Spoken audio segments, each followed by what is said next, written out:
Okay,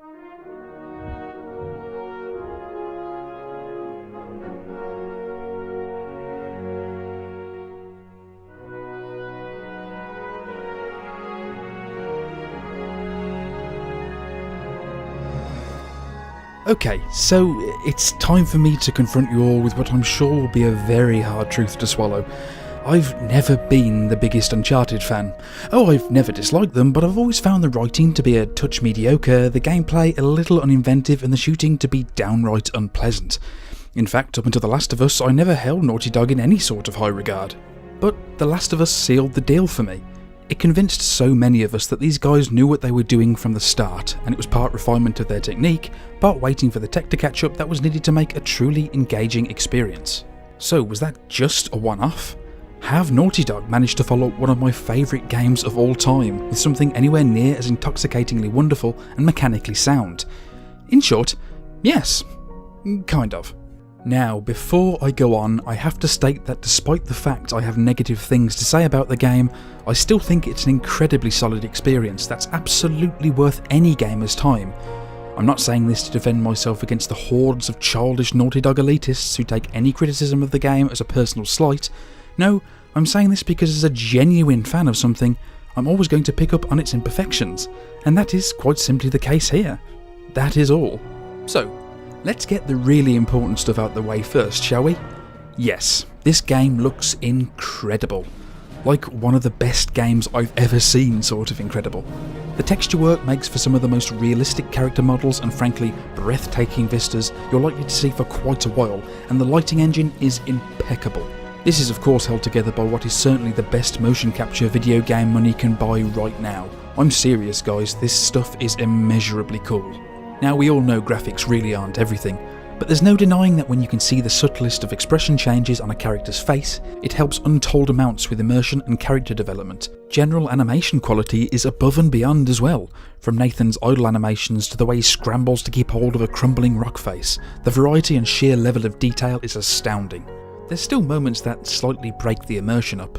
Thinking you can grab hold of a ledge only to have Drake listlessly paw at the cliff face like a dog scraping at the back door is still something that really bothers me.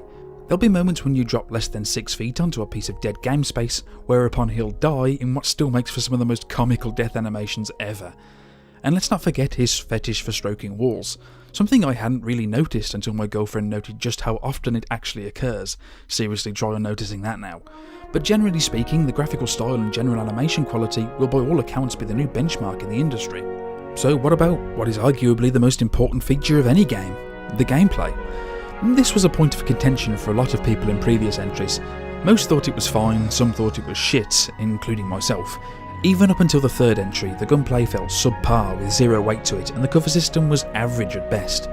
I don't know whether this was down to the engine restrictions or what, but things seem to have improved greatly here.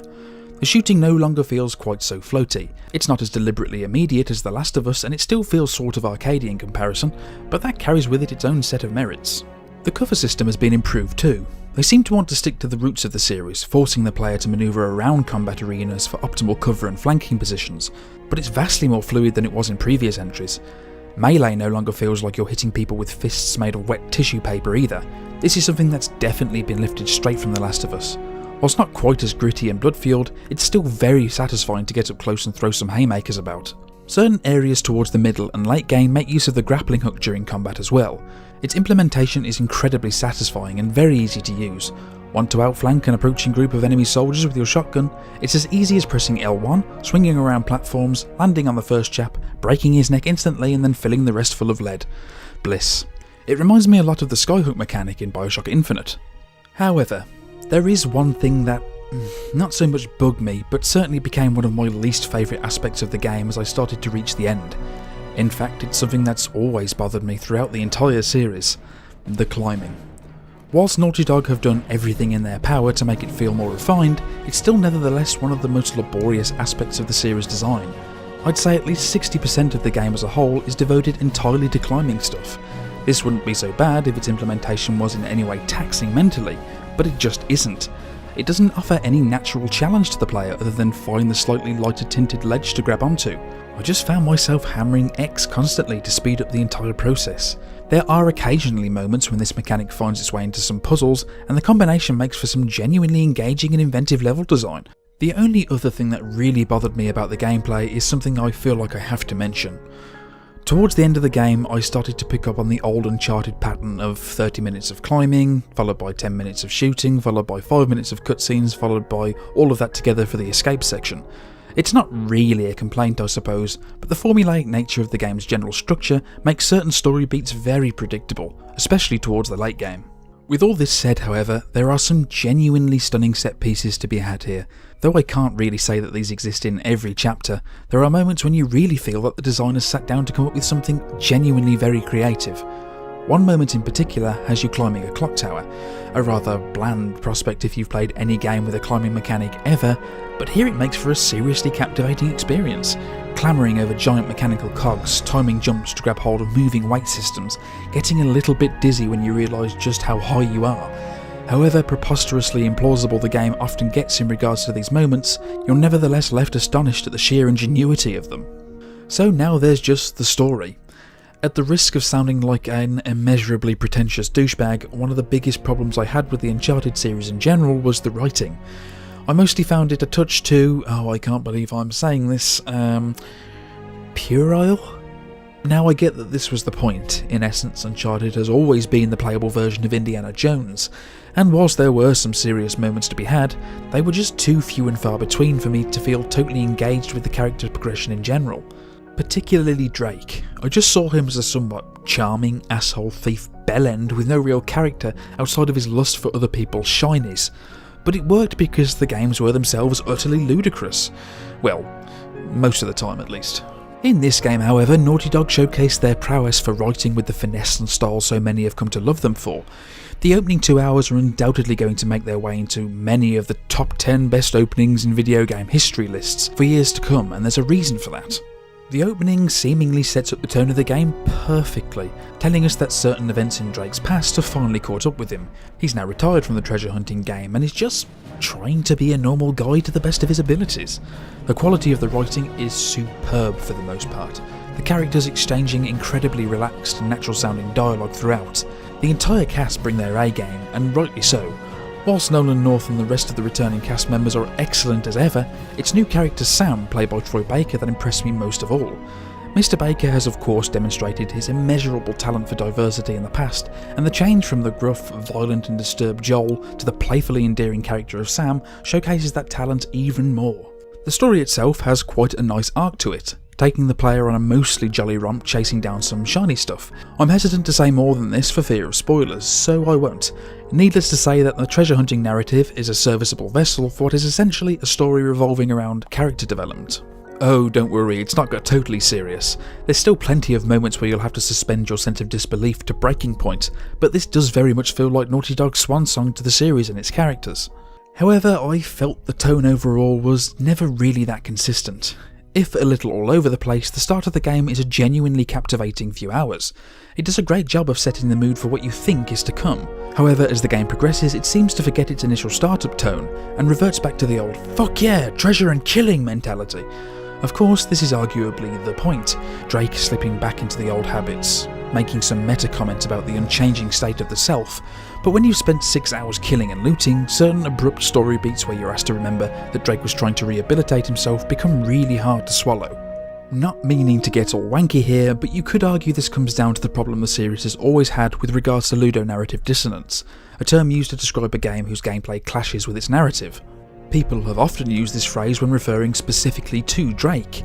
We as an audience are asked to care and relate to a character who for all intents and purposes is a psychopath, going to foreign countries, killing its inhabitants and stealing its historical artefacts, all without a care in the world. But that's never really been my gripe. The events in the Uncharted games are so stupendously superfluous that any problem I might have with Drake's character and whether or not he might actually be the bad guy are instantly dispelled when I remember the preposterously entertaining train sequence from Uncharted 2. These games have taught me that suspension of disbelief is an important trait to have as a gamer. Where the term starts to carry weight for me, however, is when I'm asked to treat Drake and his fellows as real people with real problems. The Uncharted games are an excellent example of the ultimate power fantasy in gaming. You live through these characters as they do the impossible and the implausible. That doesn't mean I can't relate to them, it just means that I find it very difficult to relate to Drake as a normal person in the long term. He's the perfect contrast in many ways to playing as Joel in The Last of Us. You get Joel as a character, even if you disagree with his motivations and actions, his character makes sense. You'd hate to be him, but you can relate to him because his actions and traits are distinctly human. Drake's character has almost always been purely fanatical and fantastical. Whilst the game tries to root itself and its characters in the real world by giving them normal people problems, it doesn't quite gel with the overarching themes of pure joyous adventure, and I found myself wishing that they'd just stuck to implementing more ludicrous action set pieces over trying to move the characters forward in any meaningful way. Regardless of all the negatives I've stated, and despite the fact I don't think it's quite as mechanically or narratively sound as The Last of Us, Uncharted 4 is undoubtedly a fantastic video game that towers above its predecessors in every respect. Its story is compelling enough to keep you interested, and its characters and their personalities are ultimately entertaining and endearing enough to see you through to the end. Not to mention that it has some of the most astoundingly engaging and graphically superb set pieces that, when married to the game's relatively simple and therefore wholly malleable mechanics, make for some of the most remarkable moments I've ever had in video games. So that's it. I'm going to leave you with one of my favourite scenes from the game. I've omitted quite a cool little Easter egg that's best left discovered for yourself, but the scene itself is exactly how it will play out for everyone in the game. It showcases that, when Naughty Dog are on form, they have the ability to write some of the most fantastically natural dialogue in the industry that flows effortlessly through the incredible animation. This scene almost brought me to tears the first time round, not because it is in any way dour or depressing, but purely because it made me so proud to call myself a gamer and how far we've come in such a short space of time. Don't worry, it's from the early game, so there's no real spoilers to be had. Just sit back and enjoy, and thanks for checking out my review.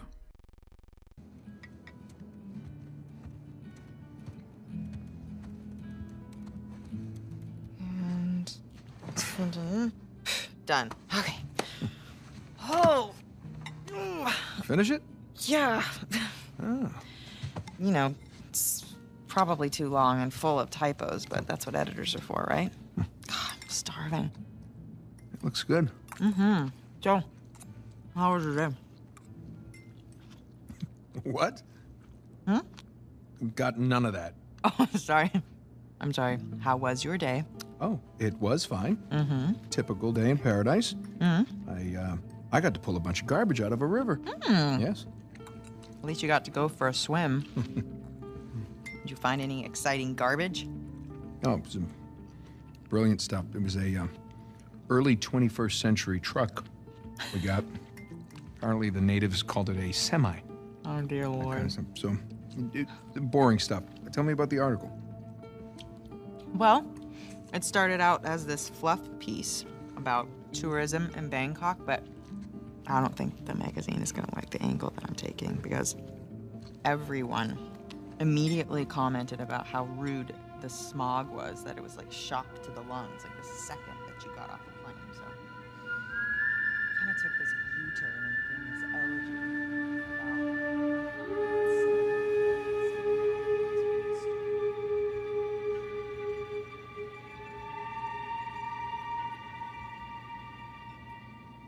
Ah!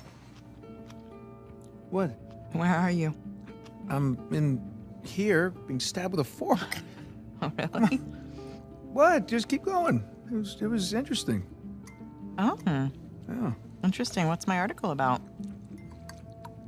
What? This one?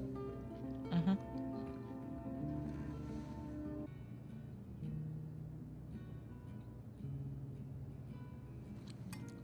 The people of Bangkok, and the smog, and how they can't get a flight anywhere, and people can't breathe.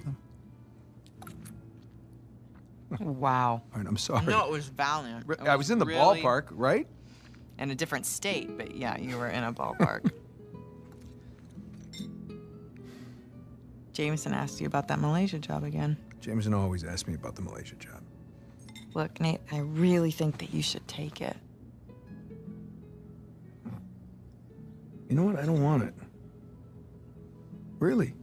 I mean, he doesn't have the permits. And we agreed we're not going to take that kind of work anymore. It's Okay, just but not worth it. it doesn't sound that risky. All right? If it's just a permit. No way. You could call Sullivan.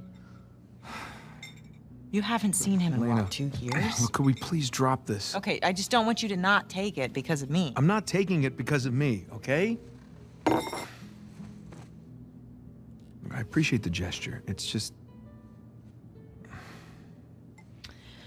I'm gonna go ahead and do the dishes. Stop, I'll do them. No, You did them last night. No, you cooked. I cleaned. It's fine. I mean, at least, let me try to earn it or something. Let me play you for it. You'll play me for it? Yeah. Your little TV game thing. I bet I can beat your high score. You think that you can beat my high score on my TV game thing? Yeah, I think you're scared now. You don't even know what it's called. I don't need to know what it's called. I've seen you play. It's Right. jumping and running, and I have a natural talent Oh, for that. really? So, what do you say? Chicken? Is it a bet? Oh, wow. Okay, cowboy.